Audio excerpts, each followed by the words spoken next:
Alright, guys, welcome back. We're in episode 3 here. We're going to go ahead and start up opening day. I just kind of wanted to give you a look into the minor league rosters. As you can see, at AAA, we are pretty much stacked with prospects across the board. And then in AA, Gabriel Torres, Miguel Andujar. We have a couple guys down there, but not as many as AAA. AAA is absolutely loaded. And then our rotation and bullpen in the minor leagues. We have a few guys, Sheffield, Caprileon, I don't even know how to say his name to be honest. Sessa, Lindgren. I mean, we have a few guys down there. So we're gonna go ahead and get opening day started here. We're gonna cut straight to the highlights of it, and then we'll come right back right after to kind of wrap things up here. So let's get into it. All right, guys. So we're gonna go ahead and skip ahead to the seventh inning here. As you can see, it's knotted up at 0. There's really been no offense. Both pitchers have done a pretty good job. But Colby Rasmus comes up here, top of 7, first batter, try and get a lone away fastball, but it got left over the plate, and he takes it out to make the Astros have a 1-0 lead in the seventh inning. His first home run of the year. Next batter is Yulesky Gurriel.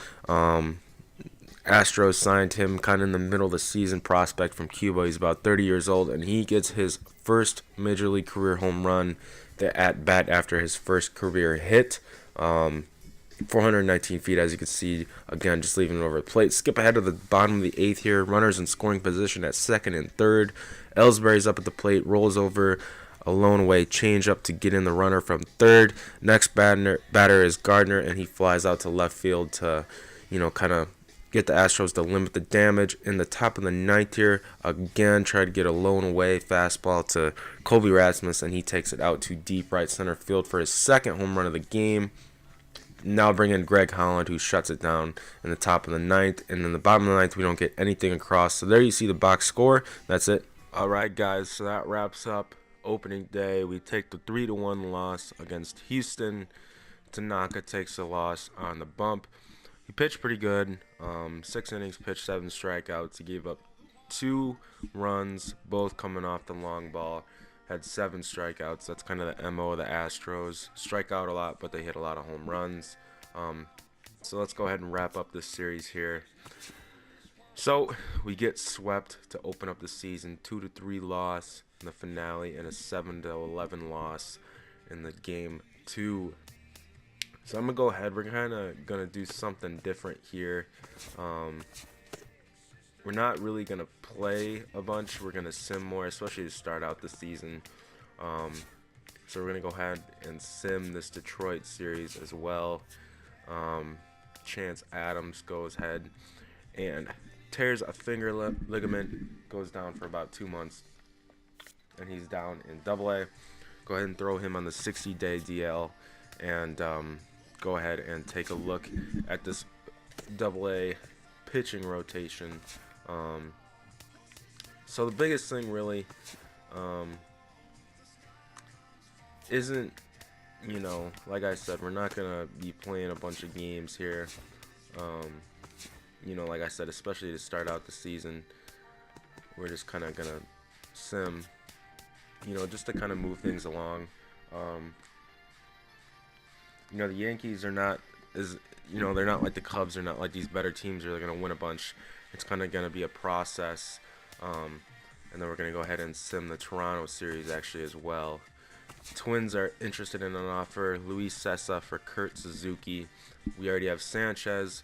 We already have some catchers, so we're going to go ahead and decline that. And we need, pitching. We need to hold on to that as, well as we can. So that's really it. I'm kind of going to, I don't know why I always just get rid of these right away. They kind of bother me seeing them up there. We're going to go ahead and take a look at some stats here.